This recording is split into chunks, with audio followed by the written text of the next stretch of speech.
So I've always lived in a house with animals. Ever since I was a kid, my mom had a lot of dogs and I always wanted a cat, but I was never able to have one because my mom was allergic. So the best I was always able to do was fish mostly. I had some finches. I can't remember what they were called, but my mom would probably remember. And admittedly, I was a one of those typical kids, at least with the finches, that I was supposed to be the one that took care of them, and my mom ended up doing most of that. So thank you, mom, and sorry about all that. But I always enjoyed having fish because they were always relaxing to watch swim and take care of. I mostly cleaned the tank myself, kept an eye on them, that sort of thing. And don't remember if I've released it yet, but if not, I have a funny story about the fish tank, which is probably somewhere either on my YouTube, or if not, it will be. But finally, when I moved to Texas, this opened the opportunity for me to actually have a cat as a pet. And I think I got my first cat either the Christmas that I moved here, which was December of 2005, or at most the Christmas after. And I named her Topaz, named for my cat character. And unfortunately, back in those days, I didn't really think about things like shooting video of my cats, because at the time I wasn't on YouTube, so it wasn't like I had a place to share them. It wasn't, computer memory was a lot more expensive and a lot harder to get large quantities of it, so I just didn't really do that back then. And now I kind of regret it because I really wish I had some shots of my kitty. But I have pictures and such, but it's one of the reasons why I've tried to, especially the older that I get, the more I want to document as much as possible, because even if it's not of any concern to most people in the world, it's like I still want these pieces of me and my cat out there. But Topaz was a sweet kitty, and I still remember the day that I went to get her when I was at the old cat shelter and the old animal shelter, and she was the only one that was awake. And I always remember this because most of the cats in that back area where they kept them were all asleep, and there was only one that was actually awake. And there was, well, I should amend that, because there was only one that was awake and active. There was another cat that was also awake, but she had like a leaky eye or something, and I was kind of concerned that she might have health issues or something. So I mean, perhaps I might lose a karma point or something by not being a emotional softie, but I just couldn't take that chance. But when it came around to Topaz, she was the only one that was still awake. And while I was debating whether or not I should go with her or keep moving on, then she kind of reached out through the cage, touched me. And that moment right there is just one of those, that was the moment I knew that this is the cat that's coming home with me. So I remember bringing her home, and because at least anyway, the first time, kind of like with recipes, you follow the recipe the first time. Well, the books all said to keep the kitten separate for the first couple of days. So I kept Topaz in the bedroom, set up a litter box, and just kind of kept an eye on her. And of course, at the time, she was really, really incredibly tiny, almost so small that it was just like, how is this even a life form? It was just she was so little. And I kept her in the bedroom for the first few weeks, and generally speaking, she was a good cat. I remember a couple of particulars about this specific pet of mine. I mean, Topaz did not like to be picked up, and I don't really know exactly why, but she just, if you picked her up, she would start squirming within about 10 seconds of being held. She just did not like being held, and I don't know why. I think that Shrag has sometimes thought that maybe something happened to her when she was little, which caused her to not like being held. But I always kind of felt bad if that was the case, just because I just don't know what could have driven her to that. But or maybe it was just a preference thing. I mean, it could have been that, but either way, she didn't like being held. So it was always something that I kind of remember about her. You know, not really a positive or a negative, just one of those details about her. And you know, I mostly have photos of her. You know, pictures of her at various points in her life, and that's kind of how I remember her a lot of the times. You know, she was always a very sweet kitty. I always remembered that she was fun. Uh, but you know, there are three memories with her that really always stick out in my mind. Going to get her, which I've already talked about, and this next one is kind of a little bit of a funny story because at some point, I mean, and I never knew this was the case at the time, but one day Strag tells me that my cat disappeared up the chimney. Now, I remember him telling me this, and I kind of, it's one of those things that you believe the person, you understand, or at least you think you do, but you don't really get it until you actually see it. So he tells me that Topaz disappeared up the chimney one afternoon, and I was just thinking that is crazy. You know that I just couldn't even I just couldn't picture it. So one day we're sitting in the living room, and my cat goes to look at the fireplace, which didn't have a guard there at the moment because it wasn't wasn't I think it was some time of the year where we didn't have the guard there, and all of a sudden, I just see faster than I can comprehend what's going on.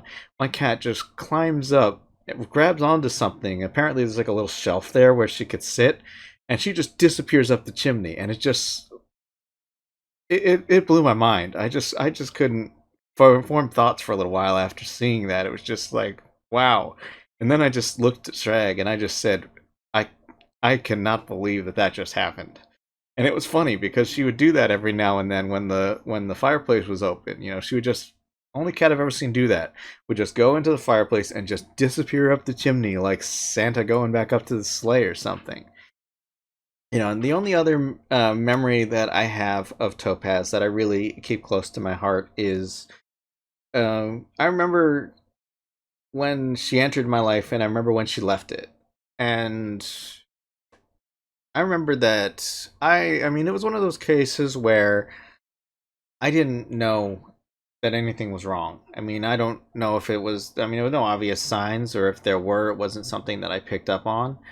But with Opal no, Topaz, um with Topaz she I mean she knew. I guess she must have known because I mean, I didn't notice any change in her behavior, but here's kind of why I think that she knew, and one of those reasons why I really think that pets have a certain sense of things that we just can't understand, or perhaps just don't attribute to them, perhaps under most circumstances.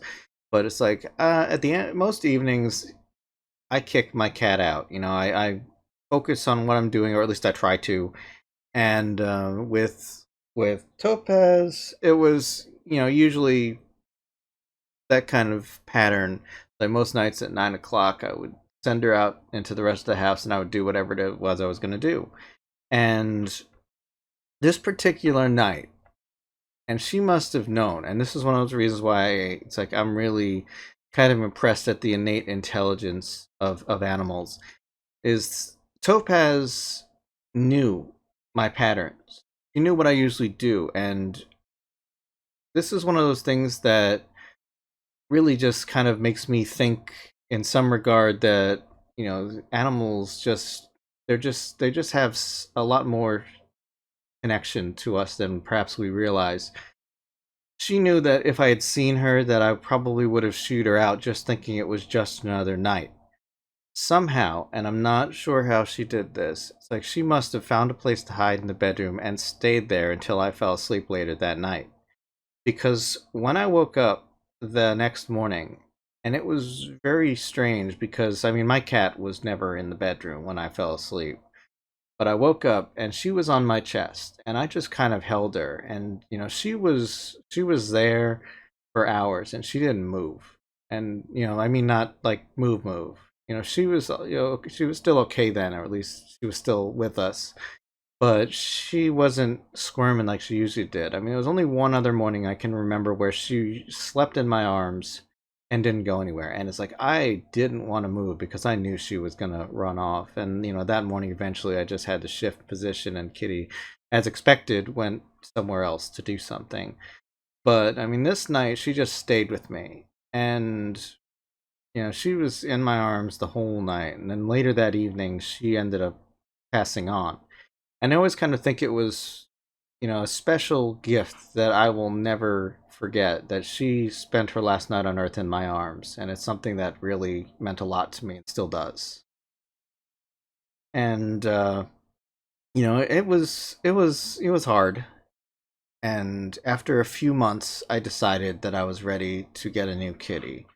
Because, of course, as you know, with pets, it's not something you just replace like you might, a damaged something or other. It's, with cats, you have to be ready. And, with Opal, she is a very different animal, literally and metaphorically. And, I remember that ever since, it's like I always remember the days that I get my cats. And so far, admittedly, I just have two. So I don't have that many memories competing with each other. But with Opal, I always remembered that when we first went to see her, it's like I was looking at the cats, it's a new facility, same place effectively, but they had built a new building. And I was looking through the various cats they had. They had a lot more this time, I think. And, there were so many they were all awake this time. They were all very cute. Some of them had notes for, bits and pieces of their personality. This one likes to knead things. This one likes to, things like that. And in the case of Opal, it's like I had settled on either her or one other kitty, and I looked at Opal, or the cat that would eventually become Opal, and I said, I'll take a look at this one. So they pulled her out of the cage and brought her to that little get to know you room where you get to interact with the cat or the dog for a few minutes and sort of see, if this is a good fit for you. And I'll never forget it, but it's like as soon as they put her down, immediately she ran out the door. And it was funny because a few minutes later they go and bring her back, and it was just kind of like it's one of those things that has sort of just endeared me to her personality. She always seemed to be adorable, and then we decided to adopt her that day, and I didn't pick up on it at the time. I guess a lot of times I don't pick up on stuff like that at the time, but Shag tells me, and I have to believe that this is the case because, I don't really remember, or at least if I did, I didn't notice it at the time. The staff at the animal shelter really seemed very happy that I took her. And, he sometimes tells me that, he thinks that I was her last chance, that they were going to get rid of her after me or in a few days if someone didn't take her. And I mean, I don't know if that's the case. I mean, I would imagine it's possible because they can only keep these animals for so long, I guess, just for logistics, if for no other reason. But that being the case, I like to think that that's true, and that my cat knows that, and that she kind of appreciates the fact that her life is largely due to the fact that we picked her up that day. And I kind of think that that's why, even though my cat's an imp sometimes, that I think genuinely she does love me. And I remember a lot. I have a lot more stories about Opal than I do about Topaz, just because of the fact that I was more prescient of recording things when Opal was around. Because she used to be small enough to hide under things, and what was really kind of funny was that I remember when she was a kitten that she would run underneath the piece of furniture where we have our TV, and she wouldn't even slow down. She would just ooze underneath it like she was a liquid or something, and it was always kind of funny. It's like she can't do that anymore because now she's both too big and too fat to really do stuff like that. But the fact that she initially did it was always so funny to me. And the other thing that she used to do, and this was one of those things that I years ago I'd heard for the first time about these animals called fainting goats, and I swear my cat is at least part fainting goat or something, or at least she used to be, because she used to run into the kitchen or other rooms in the house full speed, and then all of a sudden, like a switch, she would just decide that she had had enough walking, or that she was done doing anything with her legs, and then she would just plop on the ground hard enough that you could hear it. And this was something that my cat used to do all the time. doesn't do it as much or as hard anymore. Nowadays, she'll just kind of like roll onto the ground. But she used to just come in and slam down hard, and it was just one of those the funniest thing. I wish I had it on tape. The way she used to do it, because it was just one of those things that I've never seen a cat do that before. And fortunately and admittedly, I only have a sample size of two, but both of the cats I've had have been just so unique, and she just happened to be one of those that just we used to call her Plop Kitty a lot of the times. And now, of course, if you watch my channel, you've probably seen the time she got her head stuck in a 12-pack of soda. And I'd seen her do this once before, and unfortunately, at the time, I wasn't prepared for it, because back in those days, I wasn't ready for things like that. Shag saw it and he brought her into the living room and showed me, and I was just like, wow. I mean, I don't know, but you know how with 12 packs of soda, they have those little spaces for your hand so you can carry it? Somehow she got her head stuck in that hole, and she was just Hammerhead Kitty, as Shrag calls her. She just wasn't able to get it off. And finally she got it off, but unfortunately I wasn't able to get any evidence of the fact that this happened. So I swore at that point that if this ever occurred again, that I would be ready. So one day I walk into the kitchen, and it was just, nonchalantly as you please, Opal is just sitting in the middle of the kitchen with the 12-pack on her head. And I don't know why. It's like literally in the middle of the kitchen, just whatever, like it was the most natural thing in the world. So I ran into the living room, I told Shrag, and I was like, oh my god, she's doing it again. So then I went and got a camera, and I took a couple of pictures. And then no sooner did I start filming it, then that's when Opal starts freaking out a little bit and just trying to get the 12-pack off of her. And almost as if she was just cooperating perfectly, she just, spends about 15 seconds trying to get this thing off of her. And then she looks at the camera and just meows, and it was just the perfect ending for this. And of course, if you haven't seen it, it's on my channel, so go check it out because it's kind of funny, And unfortunately, it's never lined up that we've been able to get video of this next thing, but Opal sometimes climbs up on me when she wants to get picked up. And generally speaking, my cat, what she wants, because she is pretty clear about it. She's very expressive in terms of what she does.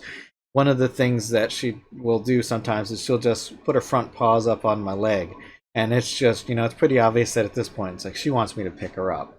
And, I was hoping to have some video of that, but, so far I haven't had any luck catching it, because when it happens, we usually don't have the camera. But, I often have told Shrag that my cat has exactly 4 modes: sleep, food, outside, and love, because she likes to sit on in the utility room on a little stepladder that's positioned in the corner. So, usually if she's not sleeping, she wants to eat, she wants to go outside, or she wants some attention. And, one of the biggest differences between Topaz and Opal is that, unlike Topaz, Opal likes being held. Opal would let me hold her until my arms get tired. I swear. It's like, if I just held her, Opal would just let me do it until I just ran out of energy. And, generally speaking, I've been pretty fortunate to have 2 really good cats, and, I hope you've enjoyed my stories about my current pets. So, I mean, if you have cats, or any kind of pet, let me know. Tell me about what you have, some, any experiences or funny stories.